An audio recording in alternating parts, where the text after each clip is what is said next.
reconhecer com atenção absoluta quaisquer pensamentos que surjam na mente, não significa modificar a mente. Como tentar aprisionar o pensamento ou bloquear seu fluxo.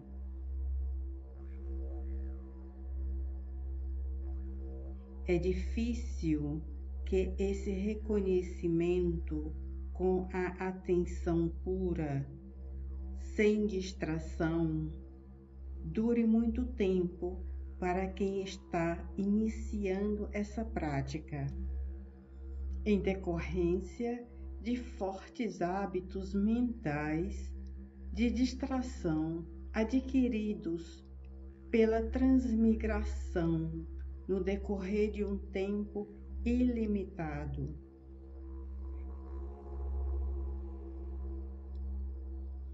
Se levarmos em consideração apenas esta vida presente, desde o momento do nosso nascimento até o presente, não fizemos nada além de viver distraidamente e nunca houve a oportunidade de treinar na presença da consciência e da não distração.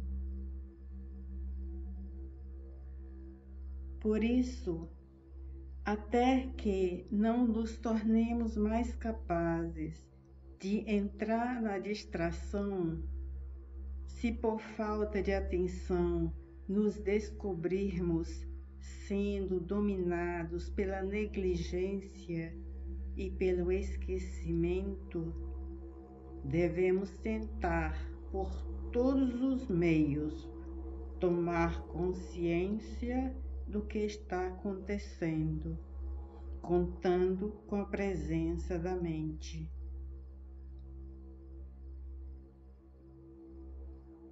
Não há nenhuma meditação que possa encontrar além desta contínua presença no estado de calma ou com a onda de pensamentos em movimento.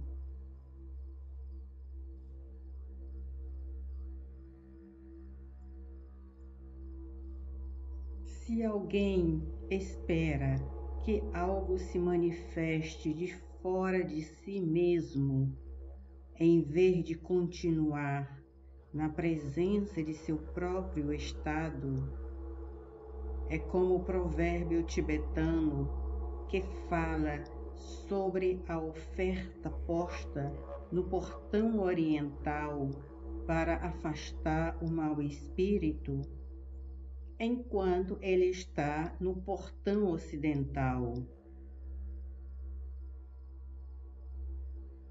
Nesse caso, mesmo que alguém acredite que está meditando perfeitamente, na realidade é apenas uma maneira de se cansar por nada.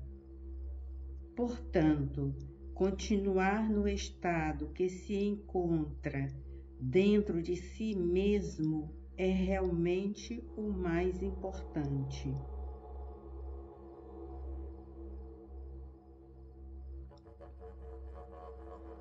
Se alguém negligencia aquilo que tem dentro de si e busca fora de si, age como o mendigo que tinha uma pedra preciosa como travesseiro, mas sem saber o que era, teve que passar por grandes sofrimentos, a implorar por esmolas por toda a sua vida. Portanto, manter a presença do próprio estado e observar a onda dos pensamentos sem julgamentos em termos da aceitação de um e da rejeição de outro, e continuar sem se distrair e sem esquecer a atenção presente, governa a si mesmo, reunindo a essência da prática.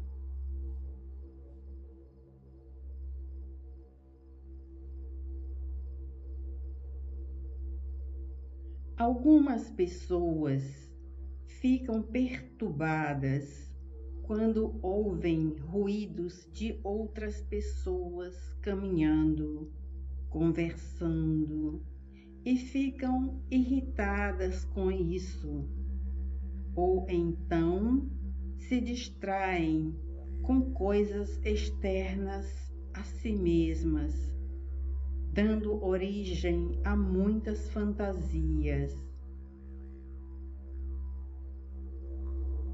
Este é o caminho equivocado, conhecido como a passagem perigosa em que a visão externa aparece para alguém como um inimigo. O que isso significa é que, embora se saiba como continuar no conhecimento da condição, tanto do estado de calma, quanto da onda de pensamentos, ainda não conseguiu integrar esse estado com sua visão externa. Se for esse o caso, mantendo sempre a consciência presente, se alguém vê algo, não se deve distrair, mas, sem julgar o que se vê, deve-se relaxar e continuar presente. Se surgir um pensamento que julgue a experiência como agradável ou desagradável, deve-se apenas reconhecê-lo com atenção pura e continuar na consciência presente. Se alguém se encontra em uma situação desagradável, como rodeado por uma briga terrível, deve-se apenas reconhecer essa circunstância desagradável e continuar na consciência presente, sem esquecê-la.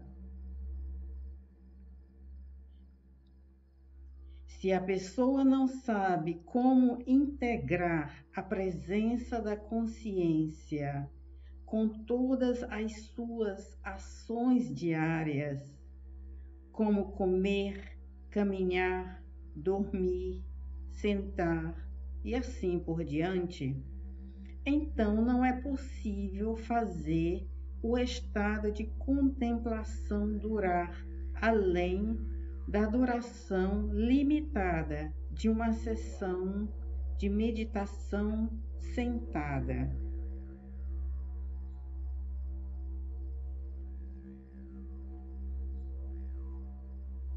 Se for assim, não tendo sido capaz de estabelecer a verdadeira consciência presente, cria-se uma separação entre as sessões de prática sentada e a vida diária.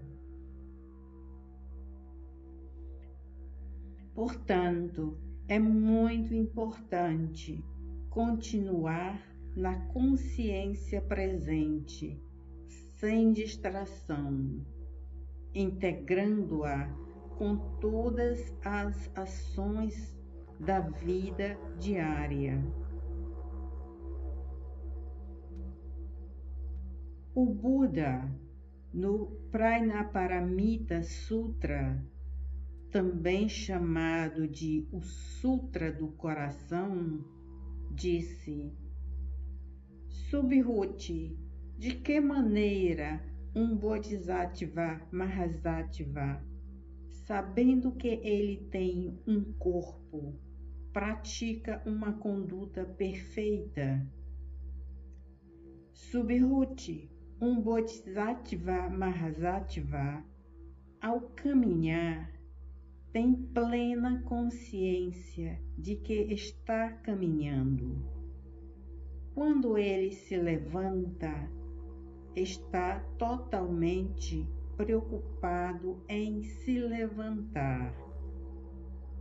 Quando sentado, está totalmente atento a sentar. Quando dorme, está totalmente atento ao sono. E se seu corpo está bem ou doente, ele está totalmente atento a qualquer uma das condições.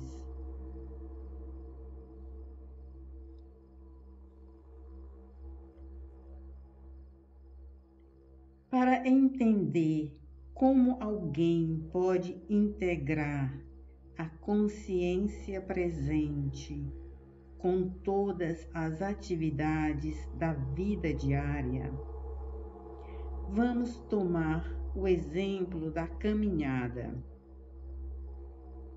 Assim que surge a ideia de andar, não há necessidade de pular imediatamente e andar de forma distraída e agitada, marchando para cima e para baixo e quebrando tudo o que se encontra à sua frente.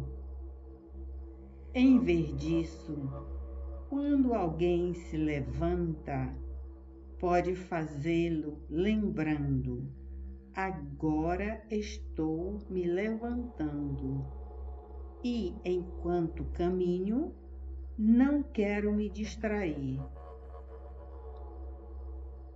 Desta forma, sem se distrair, passo a passo, deve-se perceber com a presença da consciência. Da mesma forma, se permanecermos sentados, não devemos esquecer esta consciência. E se estamos comendo algo saboroso, ou bebendo algo, ou dizendo algumas palavras, qualquer ação que empreendamos, seja de maior ou de menor importância, deve-se continuar com a consciência presente de tudo, sem se distrair.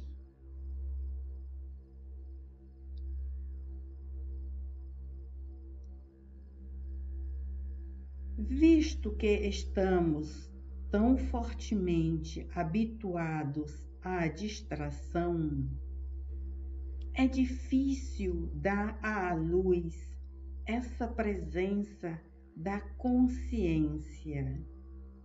E isso é especialmente verdadeiro para aqueles que estão apenas começando a praticar. Sempre que há qualquer novo tipo de trabalho a ser feito, a primeira coisa que se deve fazer é aprendê-lo. E mesmo que nas primeiras tentativas não se tenha muita prática, com a experiência, aos poucos o trabalho fica fácil. Da mesma forma, na aprendizagem da contemplação, no início é necessário um compromisso e uma preocupação definida para não se distrair. Em seguida, deve-se manter a consciência presente tanto quanto possível e, finalmente, se for o caso da pessoa se distrair, é preciso notar. Se alguém perseverar no compromisso de manter a consciência presente, é possível chegar a um ponto em que nunca mais se distraia. Em geral, em Dzogchen, no ensinamento da autoperfeição espontânea, fala-se da autoliberação da maneira de ver, da maneira de meditar, da maneira de se comportar e dos frutos.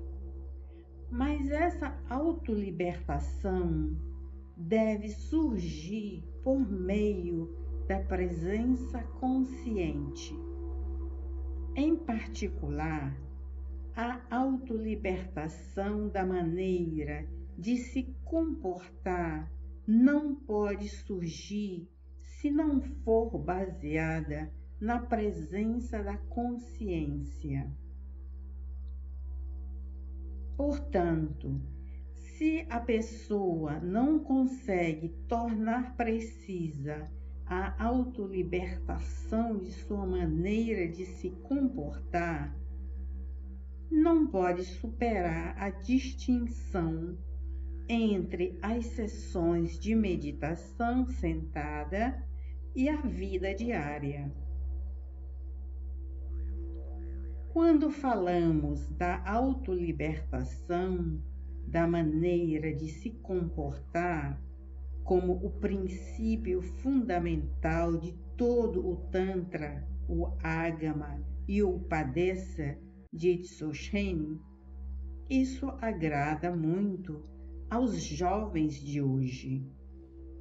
Mas alguns deles não sabem que a verdadeira base da autolibertação é a presença da consciência.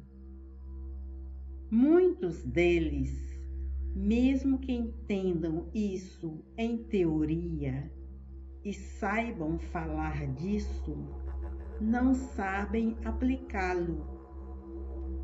Se uma pessoa doente conhece perfeitamente as propriedades e funções de um medicamento e também é especialista em dar explicações sobre isso, mas nunca toma o medicamento, ela nunca poderá ficar boa.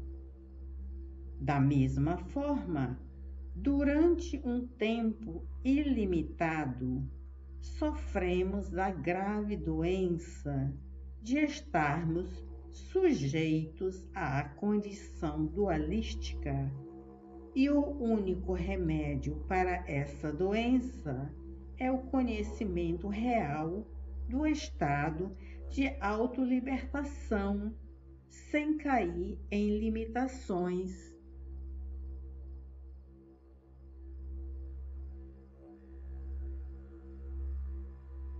Quando se está em contemplação, na continuação da consciência do verdadeiro estado, então não é necessário considerar importante a sua forma de se comportar.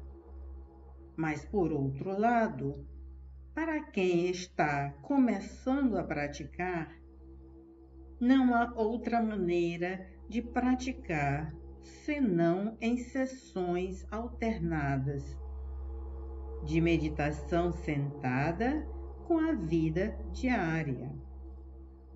Isto porque temos apego muito forte no pensamento lógico de considerar os objetos dos nossos sentidos como sendo concretos e mais ainda, baseado no nosso corpo material feito de carne e osso. Quando meditamos sobre a ausência do eu, examinando mentalmente a nossa cabeça e os membros do nosso corpo, eliminando-os um a um, podemos chegar a estabelecer que não existe um eu. Todavia, este não eu é somente um conhecimento derivado de análise intelectual. Não é o conhecimento real do estado do não eu. Porque, embora estejamos falando sobre a ausência do eu, se acontecer de ficarmos com um espinho no pé, não há dúvida de que logo estaremos gritando ai, ai, ai. Isso demonstra que estamos sujeitos à condição dualística e que aquele não eu renunciado com a boca não tornou-se um estado real. Por este motivo, é indispensável dar importância à presença da consciência como base da autolibertação no comportamento cotidiano.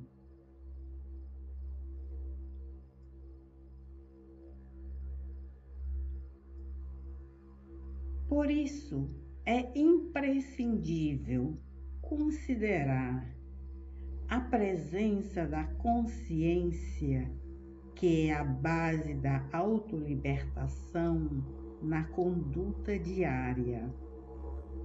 Uma vez que existem diferentes formas de considerar a conduta importante, têm surgido diversas regras estabelecidas de acordo com as condições externas vigentes na época, como as regras religiosas e as leis judiciais.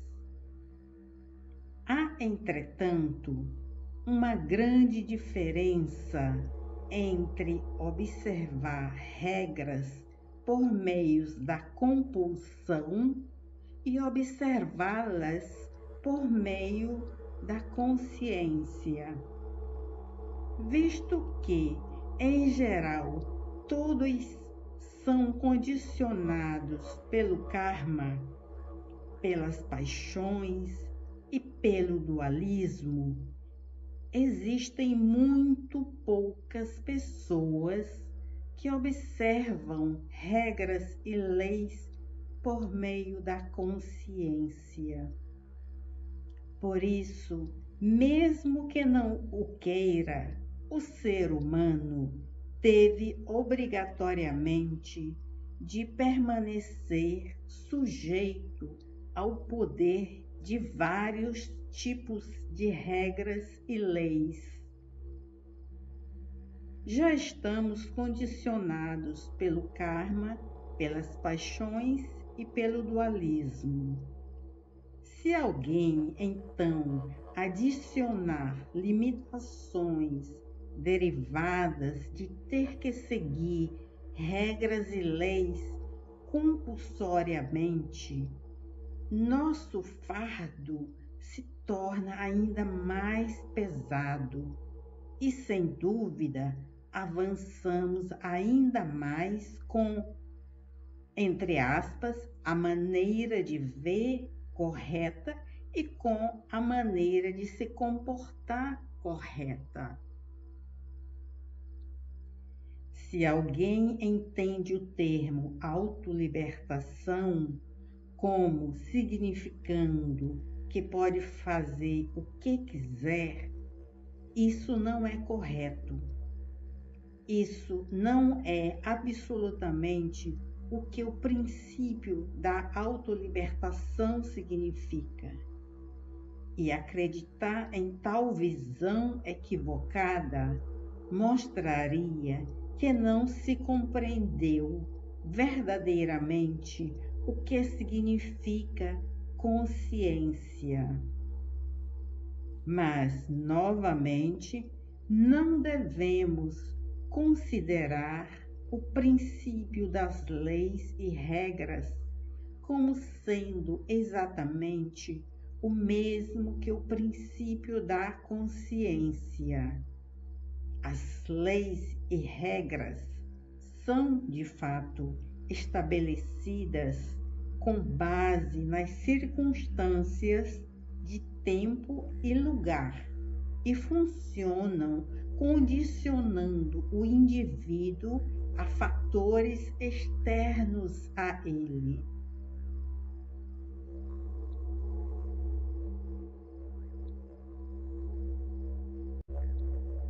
A consciência, por outro lado, surge de um estado de conhecimento que o próprio indivíduo possui. Por causa disso, as leis e regras às vezes correspondem à consciência inerente do indivíduo e às vezes não. No entanto, se tivermos consciência, é possível superar a situação de ser obrigado a seguir regras e leis. Não só é assim, mas um indivíduo que tem consciência e a mantém presente de forma estável, também é capaz de viver em paz sob todas as regras e leis que existem no mundo, sem ser de forma alguma condicionado por elas.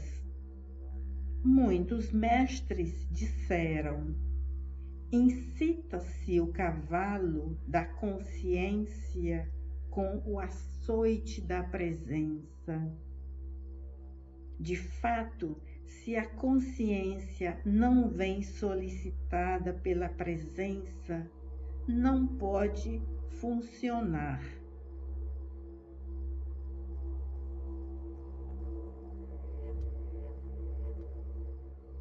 Vamos examinar um exemplo de consciência. Suponha que na frente de uma pessoa, em uma condição normal, haja um copo cheio de veneno e essa pessoa esteja ciente do que é. Pessoas adultas e equilibradas, conhecendo o veneno pelo que é e cientes das consequências de tomá-lo, não precisam de muitos esclarecimentos a respeito. Mas elas têm que alertar aqueles que não sabem que o veneno está lá, dizendo algo como: neste copo há um pouco de veneno e é mortal se for engolido. Assim, ao despertar a consciência nos outros, o perigo pode ser evitado. Isso é o que queremos dizer com consciência. Mas há casos de pessoas que, embora conheçam o perigo do veneno, não lhe dão importância ou ainda têm dúvidas se se trata mesmo de um veneno perigoso ou que não têm consciência disso. Não é suficiente apenas dizer: isso é veneno. Para eles, deve-se dizer: é proibido beber esta substância sob pena de punição pela lei. E por meio desse tipo de ameaça, a lei protege a vida dessas pessoas. Este é o princípio no qual se baseiam as leis. E mesmo que seja muito diferente do princípio da consciência, é, no entanto, indispensável como meio de salvar a vida de quem está inconsciente e sem consciência.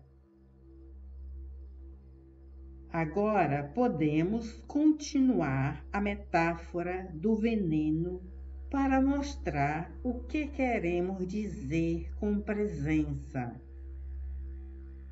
Se a pessoa que tem um copo de veneno à sua frente, mesmo sabendo quais seriam as consequências de tomar o veneno, se não mantiver a consciência presente contínua, pode acontecer que se distraia e engula do veneno.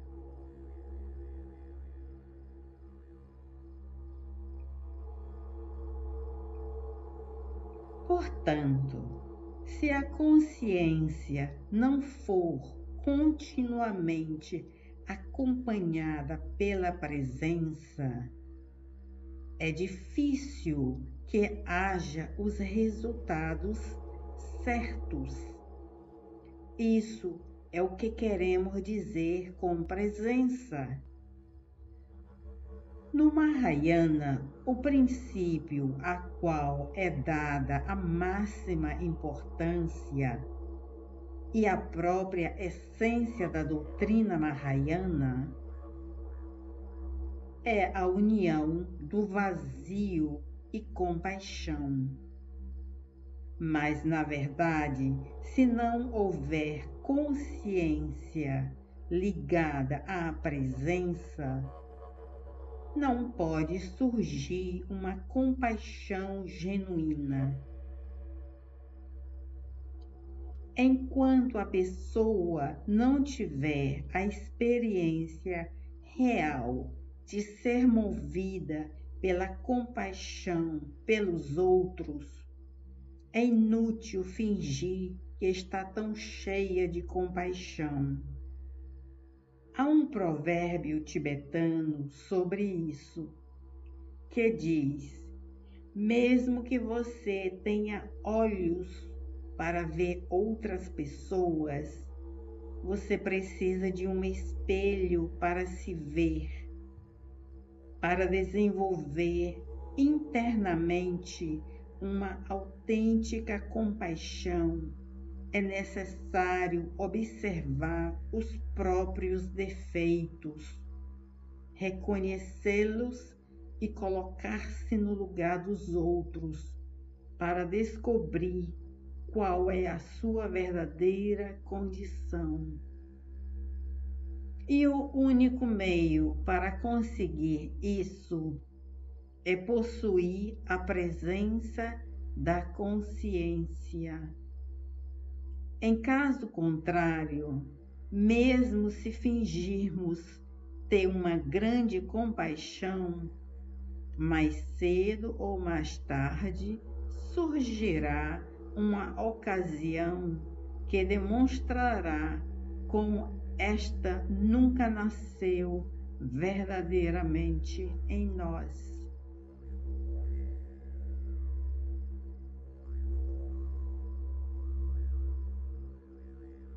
Até que surja uma compaixão pura, não há como superar os limites e barreiras. E acontece que muitos praticantes, à medida que progridem na prática, acabam pensando em si mesmos como sendo uma divindade e pensando em todos os outros como sendo espíritos malignos.